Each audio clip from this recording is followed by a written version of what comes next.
Hello and welcome. In this video, we're going to take a look at the solutions to the homework for Unit 7, Lesson 1, Circle Terminology. Remember to pause, rewind the video as necessary. Let's begin. In the diagram of the circle M shown, various points are located on the circle. List 3 segments that are radii of this circle. Well, again, radii are segments that extend from the center to any point on the edge. So we can label specific radii in this particular example as MR, that would be one example, MQ, that would be another example, and MT. List a segment that is the diameter of this circle. Well, the diameter could be labeled QT. In other words, this segment all the way across. List a chord in the circle that's not a diameter. Well, QT is a diameter, but the other one that is a chord but not a diameter, remember a chord touches the circle at 2 points. So QS, line segment QS would be an example of that chord. Question 2. It says circle K, point A, B, and C lie in the circle. Which of the following would not be a chord? Well, to not be a chord, you basically have to be a radius. You're going to be a radius if you're not a chord. Now the radius has the center at 1 point. The radius always includes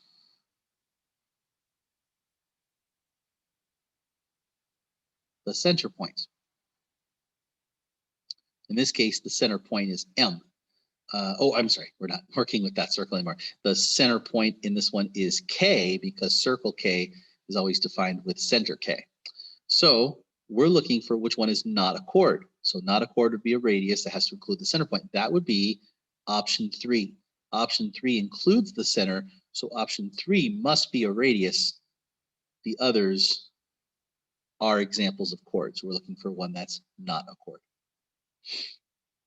In question 3, circle 0 or circle O, points A and B lie on the circle such that AO is equal to 5x plus 11 and so OA equals 5x plus 11 and OB equals 4 times the quantity x minus 1. Which of the following represents the length of the circle's O's diameter? Okay. OA and OB are both radii, which means they are equal. And if they're equal, it means these expressions are equal. So let's set those expressions equal to each other. And let's solve for the radius. So we have 5x minus 11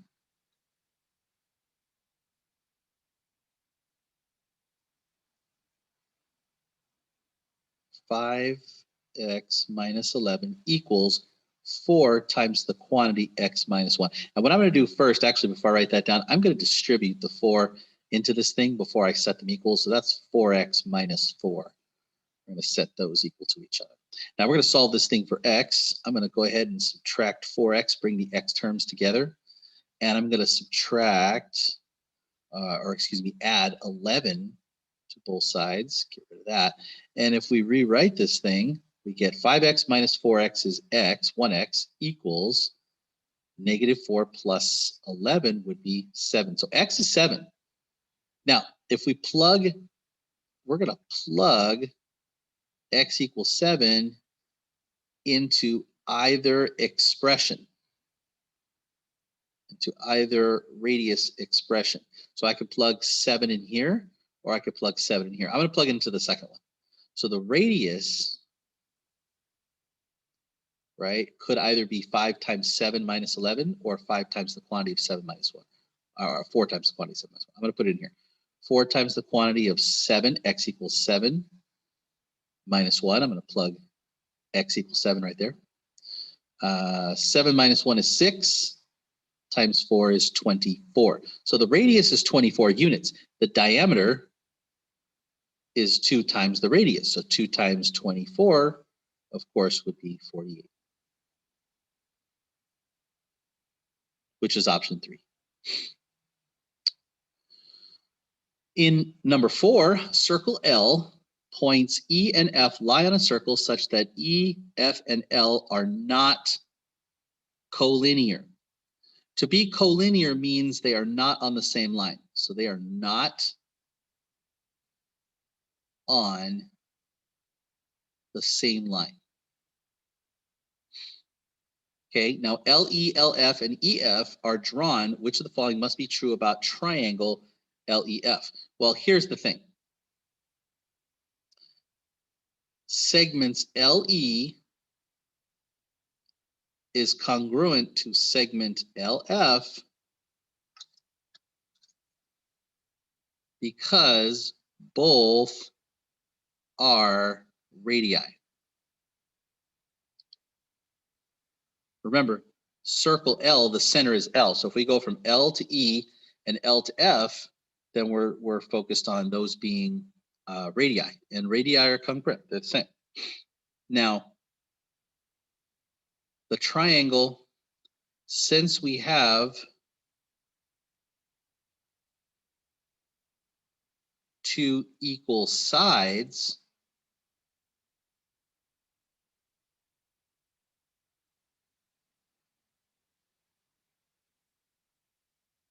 the triangle must be isosceles.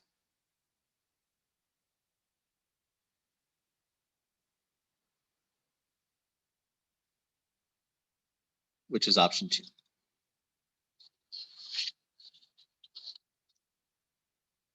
In question 5, tells us that circle A is shown. Answer the following questions. List the minor arc and major arc that have points L and M as their endpoints. So first things first, let's go ahead and darken in L and M as our endpoints. Now the minor arc is the one I'm going to put in blue here. That's going to be that distance right there. That angle that is measured along with the central angle, okay, that is LM. That is the minor arc. So LM, and just put a little arch over the top. The major arc, I'm going to do in gray, and that's going the long way. Minor arcs go the short way, major arcs go the long way.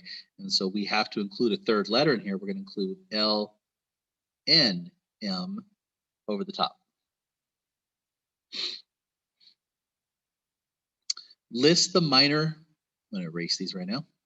List the minor and major arcs that have L and N in their endpoints. So the first thing I'm going to do is I'm going to darken in L and N. My minor arc I'm going to do in blue. That's this one right here. That's going to be LN. My major arc is going to be in gray, and that has to include point M going all the way around the long way. So LMN would be my major arc.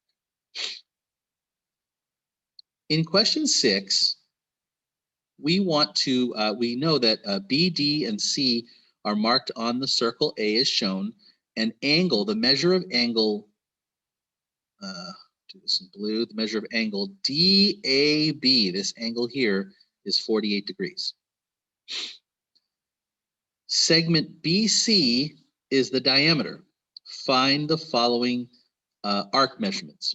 Okay, well, first one we can start with is this here. Arc BD is also 48 degrees. So let's put that down. This arc right here is the same as the central angle that intersects it. So arc BD is also 48 degrees. Let's go ahead and list that. Okay, now measure of arc DC, which I'm going to do in gray. That's this arc right here. Notice, ladies and gentlemen, that 48 degrees plus this gray angle have to add up to 180. So what we're going to do to get the gray angle is we're going to take 180 degrees, which is the full line, full measure of a line, minus the 48 degrees, and we get 132 degrees for the measure of DC, which is the same also as that central angle right here, 132 degrees. The measure of arc BC, which I'll do in bright yellow, it's going to be this arc right here, BC. You guys can clearly see that that's half the circle. So that would measure 180 degrees. And the measure of arc DBC, okay, I'm going to do that one in black going all the way around. DBC is this arc right here, that arc that is opposite the gray one. Well, to figure that out, we know that the full circle is 360 degrees.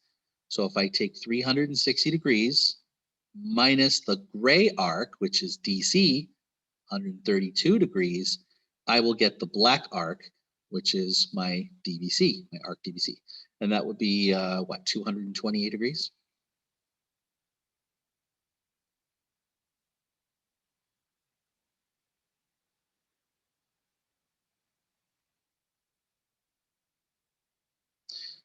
Okay, and then lastly, what is the measure of arc DCB?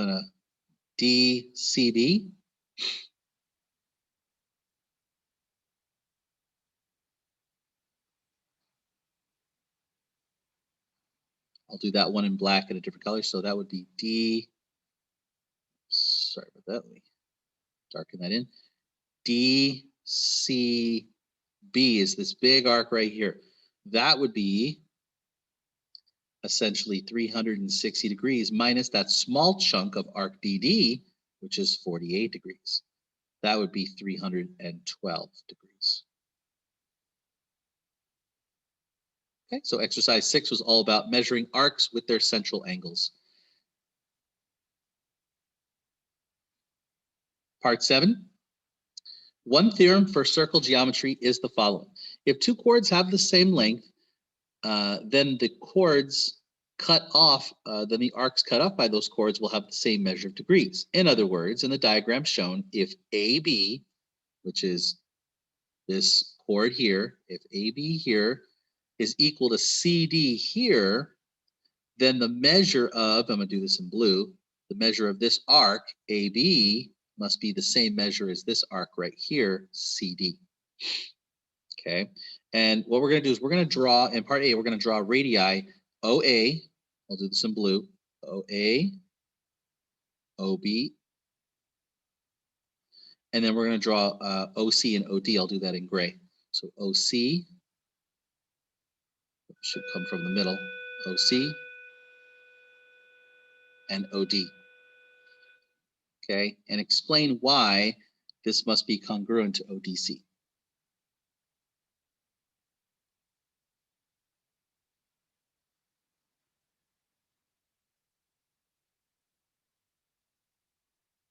So since line AB is equal to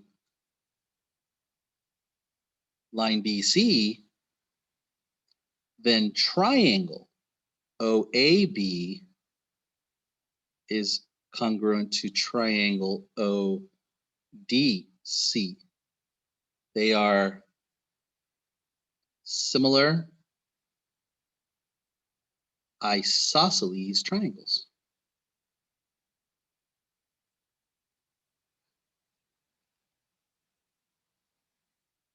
Given that triangle OAB and ODC are congruent, we can now say that the measure of AB is measured to CD. So yeah, since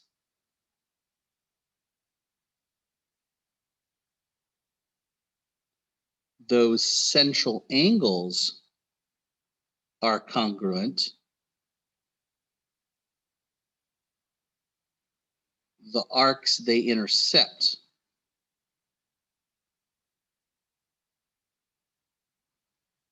are congruent. Again, please remember to rewind the video and pause it as necessary. I hope you found this helpful. Thank you.